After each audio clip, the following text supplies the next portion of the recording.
Good afternoon, everyone, and welcome to Hudson Institute. My name is Daniel Battier, and I'm an adjunct fellow at Hudson. And this is potentially an important day for the U.S.-Brazil relationship, as Foreign Minister Mauro Vieira is in Washington to meet with Secretary of State Marco Rubio in an effort to resolve some of the differences and find a way forward in the U.S.-Brazil relationship. We're given movement in the relationship. We're focusing this discussion on different aspects of bilateral relationship, and we want to explore some of the prospects for addressing some of the roadblocks in the relationship, as well as identifying some of the opportunities in the future.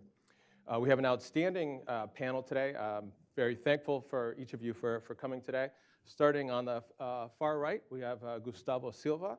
He works in oil and gas, and he is a member of the BRICS delegation that is in Washington this week. BRICS is the Brazilian Association for Government and Institutional Relations, and we are delighted to have him and other members of BRICS here in the room. Anya Prusa is a partner at DGA Stonebridge Albright. She was previously led the Brazil Institute at the Wilson Center. Mark Langevin is senior advisor at Horizon Engage, and he is a faculty member at the SCAR School at George Mason University. And finally, Marcio Coimbra, CEO of the Instituto Monitor de Democracia, also with the BRICS delegation. Thank you to each of you for coming today. I want to start with Marcio. As we sort of await news on developments in meetings today, what are the key issues that you see in the bilateral relationship? The key issues that you would like to see some resolution on in order to move forward, and how do you see things evolving? Obviously, incomplete information. Okay. We don't know what's going to happen today. Exactly. Yeah. Thank you, Dan. Thank you for the invitation. I'm really glad to be here again at the Hudson Institute with this incredible audience here and all the people that are online following us. And say hi to all my friends that are here. It's an honor to be with you and to learn with you today. Yes, we are facing difficult times between the bilateral relations between Brazil and the U.S. It's been really difficult since we have two governments that do not talk to each other. I think this is the first thing that we need to point out. With our ambassador here in Washington didn't have, since Mr. Trump took office, any contact in high level with the senior officials from the Trump administration. So it was not possible to create bonds over the time between the two governments, and this led to the tariffs that we saw, and huge tariffs. We're talking about much more than any other country is facing. So there is a political pressure behind all this. And I believe that after a while, things tend to go back to normal. I mean, as business as usual, because we've seen Mr. Trump, he has a strategy as commander-in-chief in the United States. He puts tariffs really high, and then he starts to negotiate. And what Mr. Trump wants, he wants to bring here to the United States a lot of the investment that are in some other countries. So what does he want? He wants to bring industries that are in Brazil to produce here in the US. So as much as Japan was able to cut a deal with the United States, that was very clever, I believe that Brazil can do the same thing. Because we all want from this, what we want all from this? We want this to be solved. We want free trade. We want commerce going back to what it was between the two countries and even more. I think this is really important for both countries, for both economies, and for the employment. Well, nevertheless, President Lula is not sad about the tariffs because he was able to recover some popularity points playing the sovereignty card on the Brazilian population. And that played really well. His popularity had gone up in the last months about much more than people expected at the beginning. But we will see after that if we have an impact on jobs. And since we have an election next year for president, that could affect his popularity in a negative way. So we still need to see where it's going. But until now, it's going well for Mr. Lula. And so Mr. Trump, yeah, he was able to actually give a great gift to the Brazilian president. But I think that now that Mr. Trump and Mr. Lula created a direct line and they are able to talk to each other, and I think that diplomacy is playing a key part. You know what then? Corporate diplomacy was very effective in this last months. So a lot of private sectors consultants that have direct access to senior members and staffers at the White House, they were able to put some big entrepreneurs, Brazilian entrepreneurs in Washington, talking with key figures, talking with Mr. Rubio, talking even with Mr. Trump. And this was something really important for the senior administration understand that there was a possibility and a need to create dialogue between the two countries. So I think that our corporate diplomacy, besides our official diplomacy, was responsible to open the first doors that now are gonna be very much played well by our official diplomacy.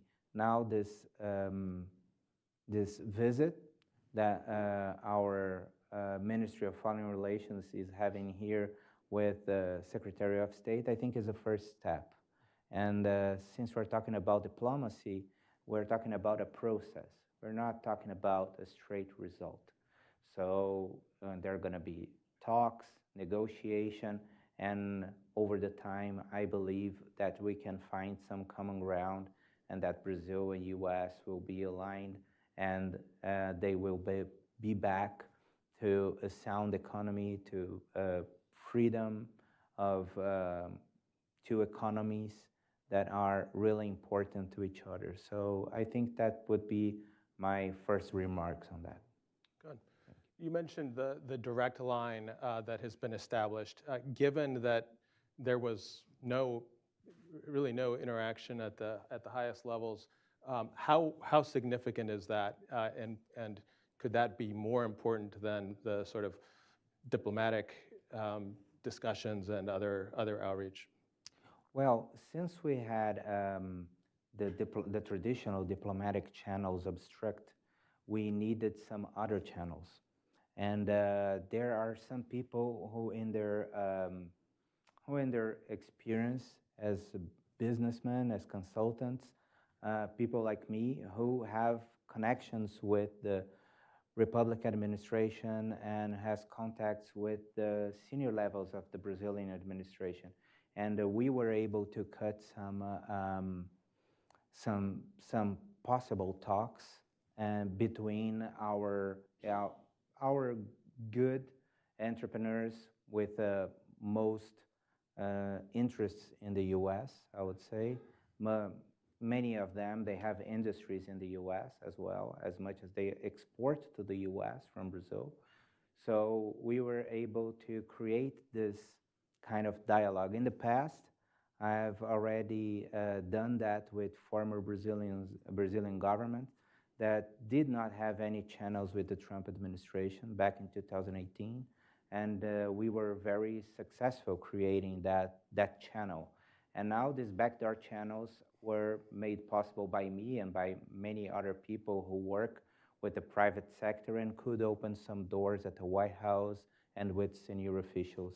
So I believe that clearly in this path now it's the most important thing that we need to do. And after that, now the official diplomacy, our diplomats, Itamaraty, who is very highly recognized by being very effective and very professional, I believe that they can move on with the negotiations between the two countries. Anya, from your vantage point at DGA, what do you see happening in the commercial relationship? What has been the impact of tariffs? How do you see the commercial relationship developing? Well, I mean, I think, the first impact of the tariffs probably comes as no surprise. We saw almost overnight just how interconnected our two economies are, right? And some of this has been reported in the news, the cost of coffee going up, the cost of orange juice going up, right? Really simple metrics that show the importance of Brazil-US trade. And trade is really two ways, right? It's not just Brazil exporting to the US. Brazil also buys a lot from, Brazil also buys a lot from the US, including high-value products. But I think, when you look at the interconnectedness, one of the things that emerged when the tariffs went into effect that maybe we weren't talking about as publicly before was not the obvious things like orange juice or coffee, but things that are actually critical to US national security and US infrastructure. So for example, large power transformers. The US imports about 80% of the large power transformers that it needs for its electrical grid. A significant share of those come from Brazil. Probably not the first thing you would think of, right, when you think about Brazil-US trade. Lead times to order a large power transformer are 3 to 5 years. So US utility companies, Duke, FP&L, National Grid, major players, if they want to shift their supply, they're going to be waiting. They're at the back of the line. And when you think about President Trump and this administration's priorities around energy, their priorities are grid modernization, speed to power is one of the new buzzwords, energy dominance, making sure that our grid infrastructure can support building more data centers and facilitating, the expansion of AI. Advanced manufacturing also can require a lot of electricity. And large power transformers are the backbone, right, of the electrical grid. And so there's a lot of different products. This is just one example, but there are examples across, the sectors where we see Brazil-US trade, where the impact is profound, but maybe not quite as obvious right away. And so I think, first of all, what we're seeing is just how important Brazil-US trade is actually to US interests.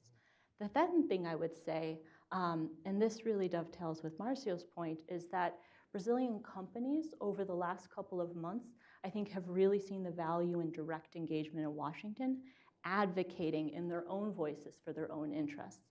And they're stepping up, right? So we've seen a greater flow of Brazilian companies in this city, making the case that what they're doing with US partners and the US investments that they're making are important to US interests, not just important to Brazil's interests. And so when you think about the commercial relationship, I think it's important to recognize that this is a relationship that benefits both countries greatly. And I hope that that's the basis for the negotiations that are potentially underway, even as we're sitting here. Thank you, Anya. Mark, looking at your work in the energy sector, how would you describe the investment landscape in Brazil for U.S. investors right now in areas like energy, data centers, manufacturing? Dan, hey, thanks a lot. And it's great to be up here talking about U.S.-Brazil relations. Definitely a passion and a professional responsibility. But think about the landscape today and it being disrupted. But put it in a comparative context. There's always been really significant entrenched trade disputes between the U.S. and Brazil. We had, I'm from Seattle. We're into coffee. We have the highest consumption per capita of coffee in the world. in the 1960s, instant coffee was the thing, and there was a big trade spat between US and Brazil because Brazil wanted to toast and process and then sell here in the United States, and General Foods did not want that. In the 80s, we had the high-tech trade dispute between the Reagan administration and Brazil's market reserve for computing products. That was a political effort. IBM at the time opposed the Reagan administration's move on that. They were quite satisfied working with the Brazilians within that framework of a market reserve. And of course, I represented the Brazilian Cotton Producers Association in the cotton dispute that took 12 years to resolve from 2002 to 2014. I did the kind of the political negotiations here in Washington and so forth. And now we have this particular trade spat, which I would compare it with Reagan's kind of more politicized trade dispute, you know, in the computer sector. Because in April, when the administration announced the reciprocal tariffs, we expected Brazil to be one of the lower tariffed, and they were tariffed by 10%. Most of the countries that were tariffed by 10% were countries that U.S.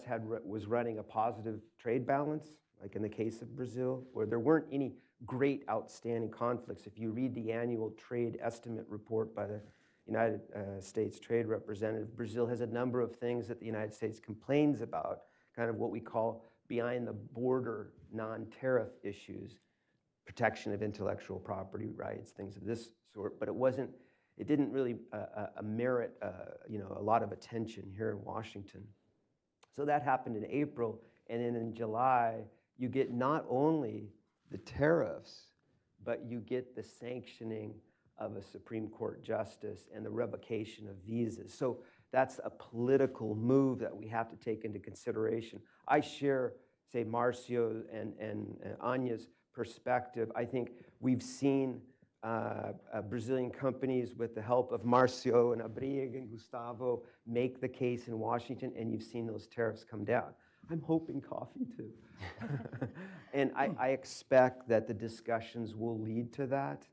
It may not trigger cross-national investment, you know, in terms of manufacturing, things of that sort, but we're going to see some more lessening of tariffs. But I think the politics of it are going to linger. Of course, as Marcio implied, President Lula and his coalition is going to squeeze this thing for electoral purposes. And also, it's going to be very difficult here in Washington to walk back the sanctioning of a Supreme Court justice in Brazil just like that. It could happen. This particular administration moves on a dime very quickly, as we've seen in many, many, many issues. But what does that mean for investors in Brazil? There are some good things, there's some bad things. Obviously, uncertainty is something that could paralyze larger investments in kind of new emerging things. Like the Americans have stayed away from the green hydrogen play in Ceará, for example, because they really don't know how this is going to play out both in a market and with US policy. However, in the critical mineral mining sector, you have an American company diving into the lithium play in Minas Gerais. You have a Canadian company, Aclara Resources, with an office just down the street right here that is looking at a rare earths play in Araxá, Minas Gerais, and the Development Finance Corporation, that's the US lending agency for development finance, gave them a $5 million award to do a feasibility study. They do rare earth processing, which is kind of a game-changing thing. So, you know, Brazil, they have a fiscal situation. Business doesn't like what's going to be higher taxes. At the same time, we're getting better regulatory frameworks for these emerging things, everything from green hydrogen, critical minerals, that's going to come out pretty soon. So it's kind of a mixed bag. But what's really important is this administration in Washington's signals about what's going to be supported and what's not. And just to end, for example, NOV, the Houston-based capital goods company that makes maritime vessels for oil and gas, big business in Brazil with Petrobras. They have a new product. It's a big vessel that plants offshore wind farms. And they're selling it in Europe, and they're going to be selling it in Brazil. They're obviously, in the next couple of years, not going to be selling any of that product in the United States. Yeah. And so they're looking how to game this thing out. Unfortunately and oddly, they're going to have to ship manufacturing jobs from Houston to Rio to make those ships. And also they're going to have to do a lot of compliance and due diligence work, because they're going to, for the manufacturing in Houston, they're going to be importing inputs from Brazil that some are tariffed at 50, some at 10. It's an oddball, and they have to game that thing out. So it's just a lot more uncertainty that I hope the bilateral discussions will end with, really coming down, maybe back down to 10% for almost everything, including coffee. Gustavo, I want to change topic a little bit and talk about organized crime. It's an issue that U.S. and Brazil have shared interest in addressing. What prospects do you see for some greater cooperation in this area? Okay. Hi, Dan. Hi, everyone. Thank you for the opportunity to be here. And in Brazil, we are living a transition model about the organized crime. It's just to give some numbers, only 11% of their profits are, we are talking about drugs, cocaine and drugs. All the rest, we are talking about essential services. So as cable TV, gas, even bakeries in Brazil, they are infiltrated. So they are becoming sophisticated in Brazil, so it's very concerning about that. Last week, we had a huge event in Brazil, and the name was Follow the Money, because actually it's what we are trying to do is follow the money and see how big corporations and big companies can be infiltrated by the organized crime in Brazil. So it's very important to us to be here to learn with you, not only about the regulatory framework, of course. We have a lot of bills in Brazil talking about that, trying to address that, but it's a very complicated situation. So we have to be aware of that. And of course, we are here with a BRICS and a lobby mission, and it's very important to be close, the private sector with the government. In the last month in Brazil, we had a huge operation that found a lot of formal companies doing business through the organized crime. And this operation was successful because the engagement between private sector and government. So we don't have in Brazil yet a regulatory framework about lobbying. So it's very important to, of course, take things clearly, easily, and about compliance, of course. And we are trying to learn with you because you have a mature sector here about lobbying. And that's why we are here, of course. We need to try the best practice in the world, and we think America can help us to address this issue. Thank you, Gustavo. Marcio, you have been critical of Brazil's reliance on China. And of course, since the imposition of tariffs, Brazil has become even closer to China. How do you see that relationship evolving? Well, I'm very concerned about that, and I think that Trump's movement took Brazil to be closer to China. It's not a possibility; it's a reality that we're seeing in the country. But at the same time, Mr. Xi Jinping, when he was in Brazil, he invited Brazil to be part of the Silk Road Initiative, and President Lula said no, that he would not take Brazil to be part of the initiative. So I think that Mr. Lula, although he leans towards China more than to the US, I do not see as particularly somebody who would be deeply aligned to China. So I think he would be more skeptical than we think, and that he would move more intelligently than we expect on this issue. Of course, there is room for China right now, not only in Brazil, but in many countries in Latin America.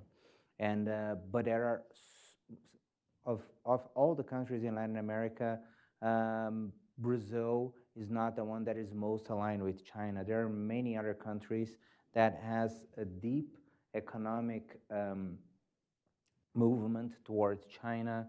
I would say especially Peru has a deep understanding with China. Bolivia has a deep understanding with China with critical minerals, and Peru, with the ports. And we are seeing that in many other countries in Brazil. But I believe that Brazil is moving towards a way that could put the country intelligently in between US and China. And I think that Brazil is not about being pro-American or pro-Chinese. It's about being pro-Brazilian. And we do not expect that nowadays, because since we have a country that is fractured, and it's divided in half to each side. And when you say blue, the others say that you are not red. If you're red, the others say that you're not blue. And that's the really big problem in Brazil right now. So I think that considering that Lula is a negotiator, and he was always been a negotiator, especially considering that he was brought into politics from the unions. So I believe that he can be able to align and negotiate a better place for Brazil in between these two options. And I know that Celso Amorim, who is the international advisor for the presidency, who was our former Ministry of Foreign Relations, he's typically an anti-American. And that Lula had good relations with America when president was George W. Bush in the past. So I think that there is room for negotiating with this government. I think that Trump, who comes from a background of negotiating from the real estate market and having a union leader at the other side, you have two people that are able to negotiate. So I believe that in the future, they can find a common ground that would be good for Brazil. I would not say that we're going towards China or we're going towards to the US. I think that if Brazil finds its own interests in this war, I think it can find some way out of this. And we are facing big problems in Brazil, and we'll need help from the Chinese, and we will need help from the US. What will help Brazil in the future is that we're discussing a law on foreign direct investment. And since you have this law here in the United States, in order to, like in the CFIUS, that you are able to evaluate the potential in foreign direct investment, not to be dependent on one company or one country. And if this kind of law passes, and I see some movements in the federal government for that, if this kind of law passes, I think that Brazil could find a first draft of its own sovereignty. And sovereignty, it's all about what Lula is talking about right now. Thank you, Marcio. I want to stay on the topic of China. Mark, last week we saw news of the inauguration of a BYD plant in Bahia on the site of a former Ford plant. We're seeing very rapid growth of Chinese auto manufacturers in Brazil. What does this growth mean for U.S. Auto manufacturing, and how could it impact the relationship? We see in Mexico, Chinese investment in manufacturing really having an impact on the U.S.-Mexico bilateral relationship. Yeah, I think it's a really important question, and I think you have to take a little bit of a historical look at it. I mean, 100 years ago, the American Automobile Association with Ford and some of the other Detroit automakers really put a lot of pressure on Brazil to go car and highway rather than railway, as the Brits wanted Brazil to go. The U.S. won that, and of course, the American assemblers have really, dominated the U.S. or the Brazilian market, along with Volkswagen and so forth. Well, the U.S. automobile industry has been a laggard on flex fuel in the 90s and now EVs. Too expensive, not the best technology, so forth. And then 20 years ago, when Lula was serving his second term in office, there was a flurry of Brazilian anti-dumping cases against Chinese manufactured goods. I mean, that was the talk of the town. Like, the China imports are deindustrializing Brazil. People were really mad at China in Brazil.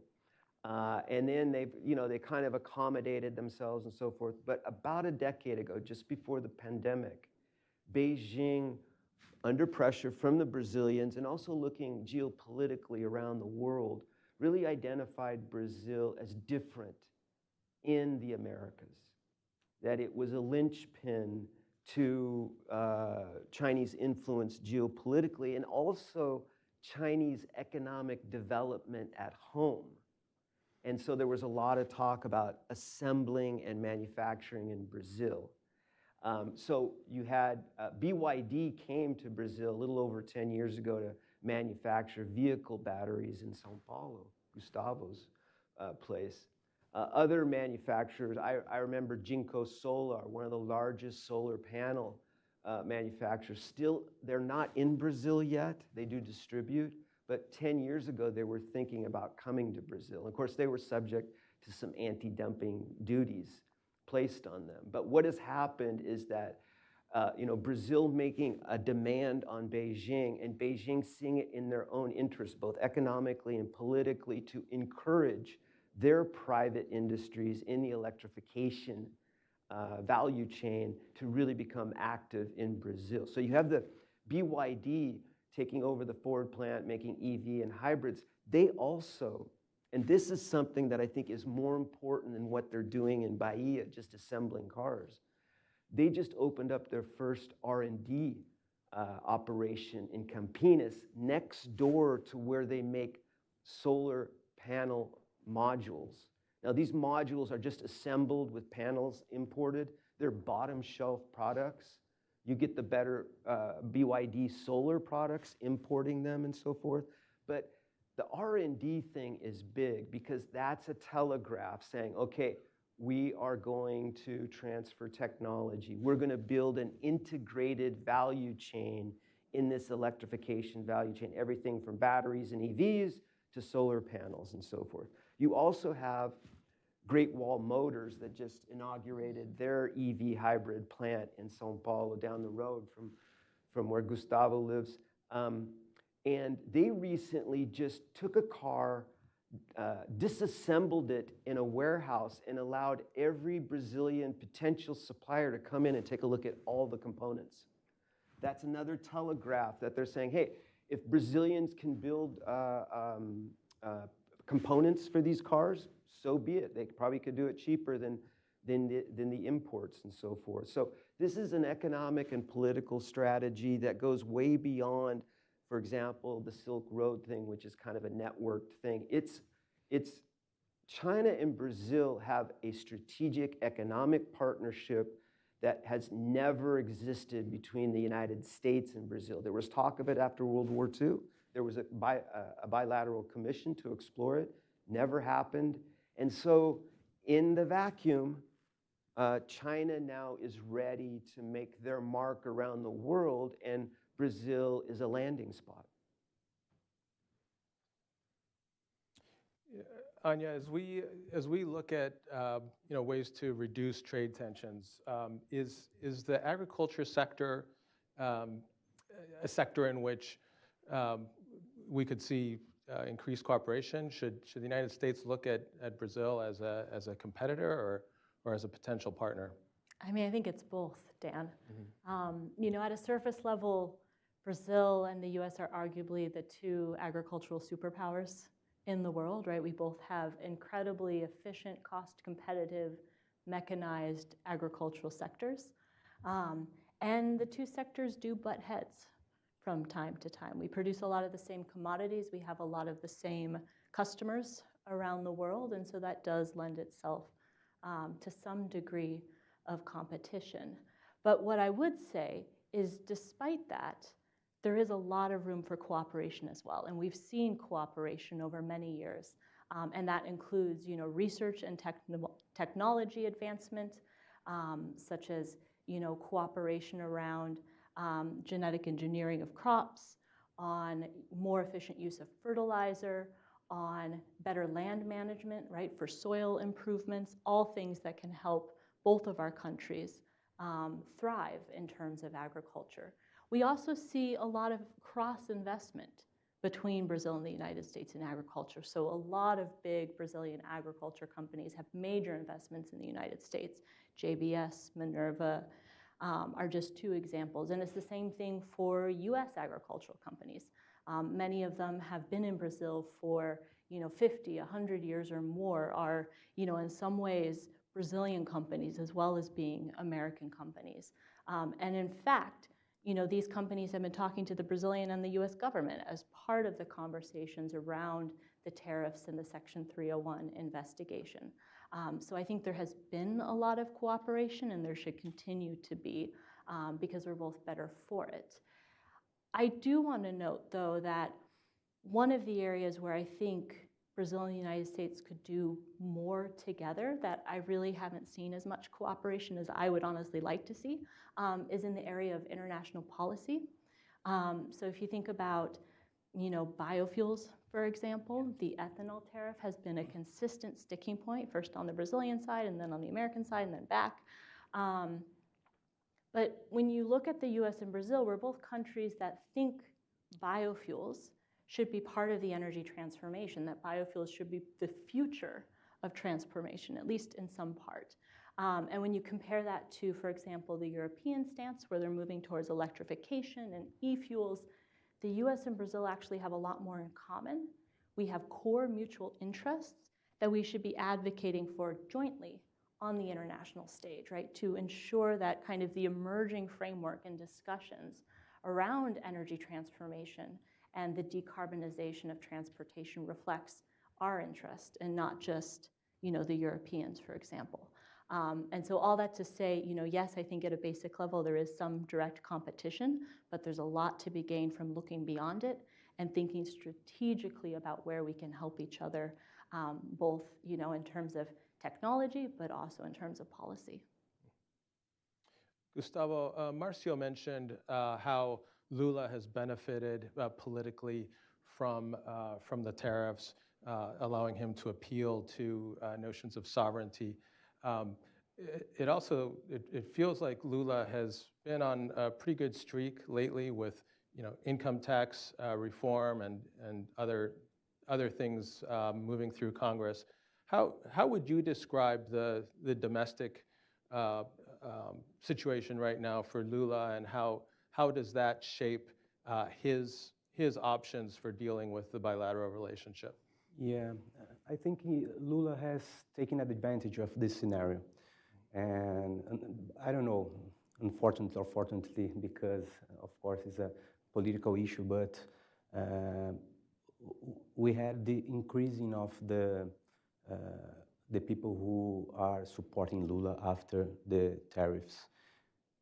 In my opinion, the biggest part of that is how Lula deal, and probably the first president who fought against the United States. We saw Japan, Europe dealing a negotiation with Trump, but Lula really stand up about the tariffs, and It's still, actually, today we have a meeting here in Brazil and Marco Rubio, so trying to deal with that and solve the situation. But actually, in the last month, Lula has increased his popularity in Brazil. So it's funny to see, because when we see the Bolsonaro's families doing their job here in the United States, probably it went wrong what they were talking about and thinking to help, of course, Bolsonaro and all the prosecution and of the arrest of Bolsonaro in Brazil. Marcio, when we look at the broader region of Latin America, the U.S. and Brazil seem quite far apart on several key issues, in particular Venezuela. Do you see any prospects for any movement towards closer alignment on Venezuela or other regional issues? No, not really. I believe that there is disalignment between Washington and Brasilia, and with this government, I mean Trump and Lula. If we have a change in government next year in Brazil, and we have a center-right government, then maybe policies could align. But if that not happen, I see a very long distance between the two countries, especially when we're dealing with Venezuela, especially when we are dealing with Argentina. Argentina has now a special relation with the U.S., with the Milei government, that put Buenos Aires really close to Washington. Nevertheless, we're seeing a government in Brazil, Lula. Lula is outdated. He is not a modern leftist leader.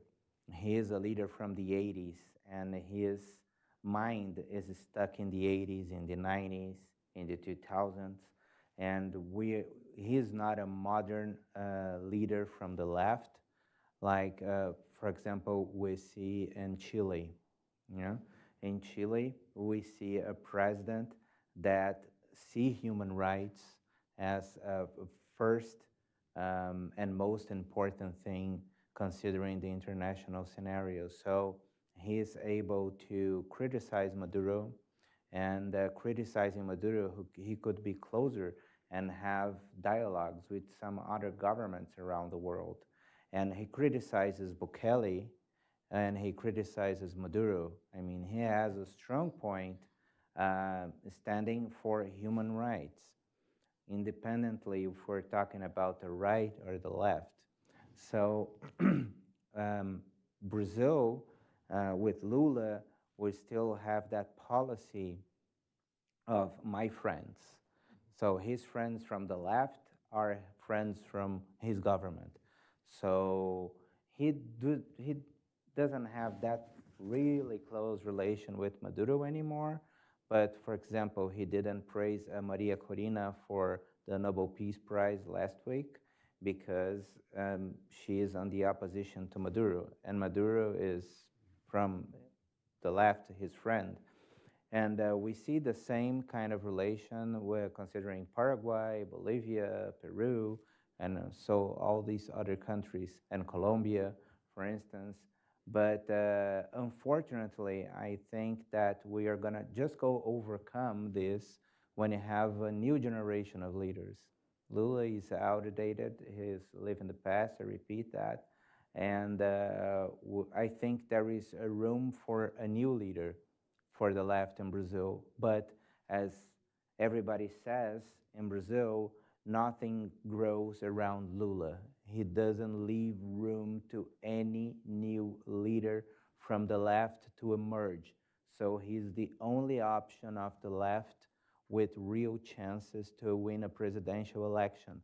So he will run for re-election next year as the same guy who ran for the first time when I was a teenager in 1989 for president. So he has been running for elections in Brazil since the 80s, for presidential elections.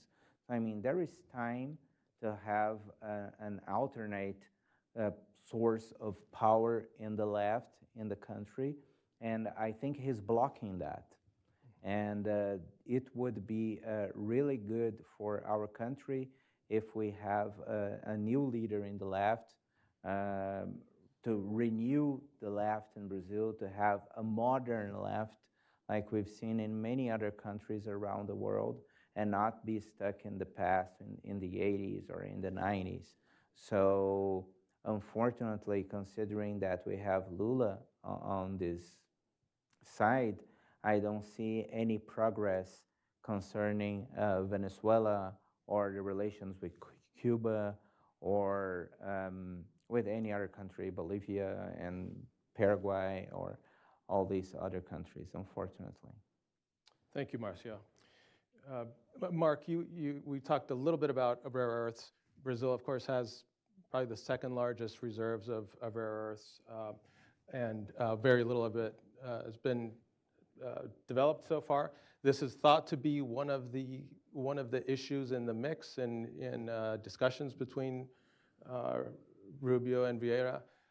How do you see that developing? Is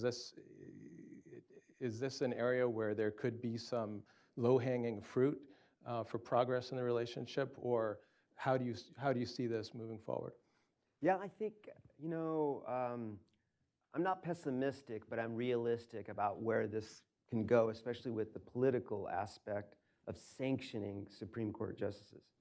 But having said that, I think the critical minerals is a play, and I think it will be emphasized. And if we're going to make progress in bilateral relationships between Lula and Trump, it could rest on critical minerals. Now, U.S. already has significant public investment in critical minerals in Brazil. So the DFC is a stakeholder to TechMet, a holding company of mining that also has the controlling stake in Brazilian nickel in Piauí. And that production is going to go forward probably around 2027, be one of the larger nickel producers. I mentioned Aclara, which is a Canadian company, but with U.S. money in it to do the feasibility study. Now, I cover mining in Brazil, and a lot of the mining industry leaders always say, like, yeah, the Australians are here, the Canadians are here, the Chinese want to be here. Where are the Americans? To be honest, 100 years ago, American mining companies were some of the biggest and best. But the profitability, that capital went other places, including to Latin America, Africa, China, and so forth, right? That it didn't make sense to do all this mining in the United States because the costs were getting higher and higher.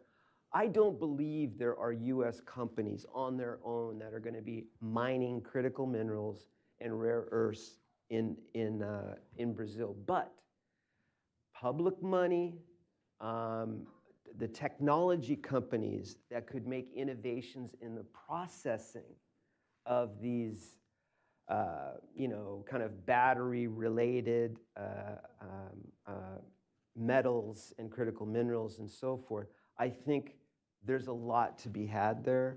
And I think if there was a breakthrough in the bilateral, it would be increased financing for companies that are, headquartered in friendly countries like Canada and Australia to do more work mining and processing these critical minerals and rare earths in Brazil. And I think that that could move forward. There's a lot of different ways. It could go through the DFC, which is under reauthorization. We need to shut the shutdown down so that we can move on to DFC's authorization and expand the possibility of this type of cooperation. But I think that could be a light at the end of the tunnel to really start to build, maybe not a strategic economic relationship between the two countries, but a real linchpin that you could build around. So I'm kind of optimistic on the critical mineral front. Good, thank you. Anya, there's some momentum behind EU-Mercosur trade agreement. Brazil especially seems to want to move forward quickly by December. How should we in the United States think about such a trade agreement? what impact would this have on U.S.-Brazil trade? Yeah, I mean, it's a great question. The EU-Mercosur deal is 20 plus years in the making, so it'd be quite the achievement to see it signed.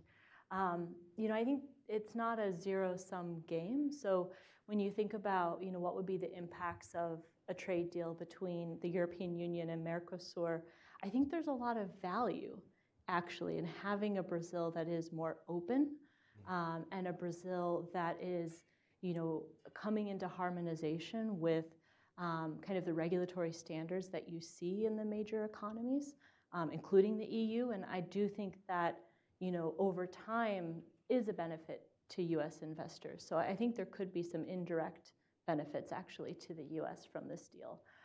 That said, the timing of the deal, the fact that we are probably closer now than we ever have been before to getting it signed, that's definitely a result of some of the trade irritants that we've seen, right? Not just between the U.S. and Brazil, but also between the U.S. and the European Union. I was actually in Brussels just 2 weeks ago, including for some transatlantic dialogues and a number of client meetings.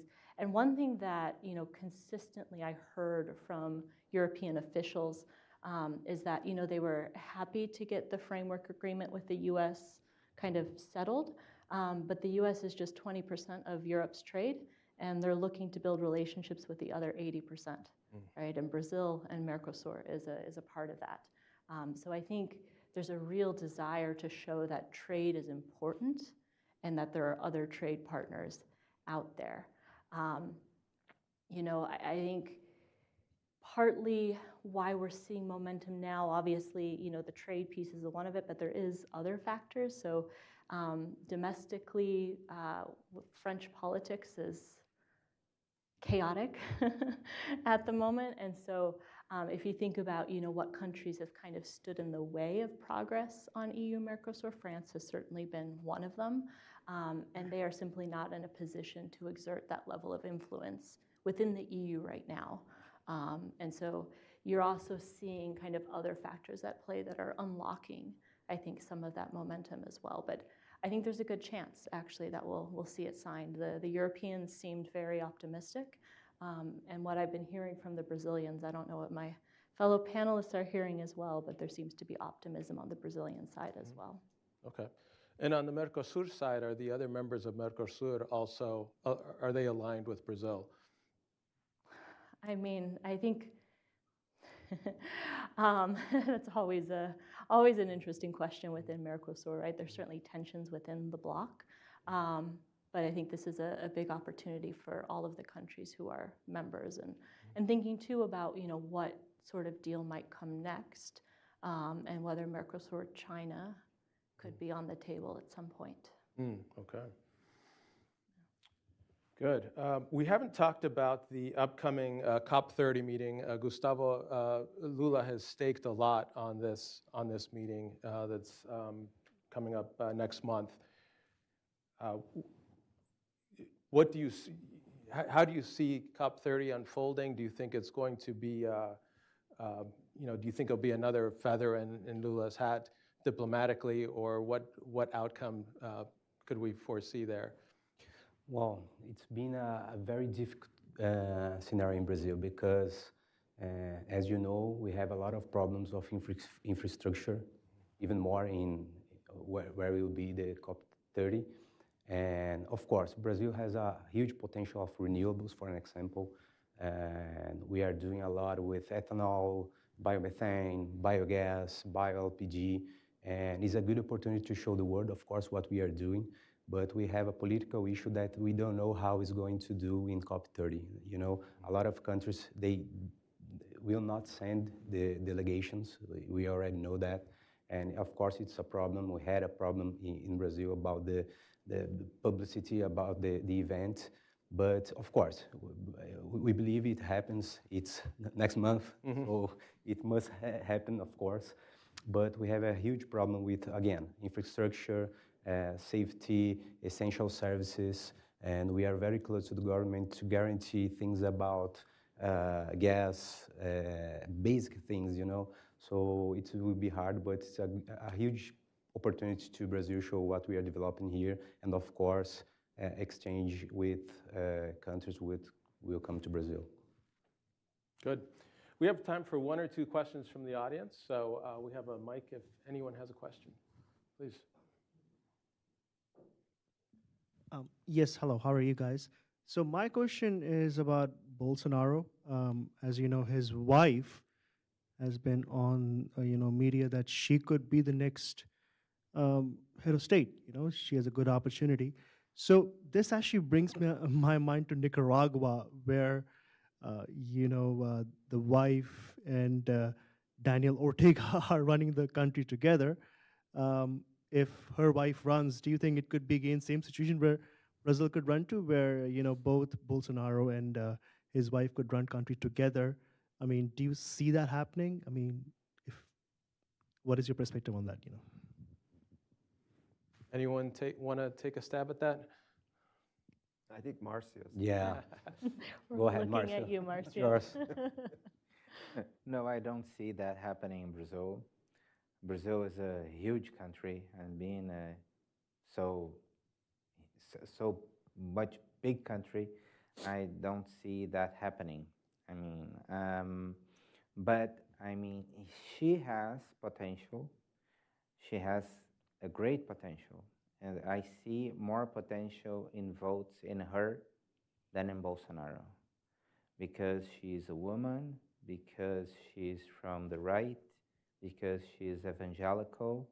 And if we look to the polls, we can see this making a difference in sectors of votes that we are not going to be able to see with other parts of the electorate that could not talk to this. But I don't see her as a presidential candidate.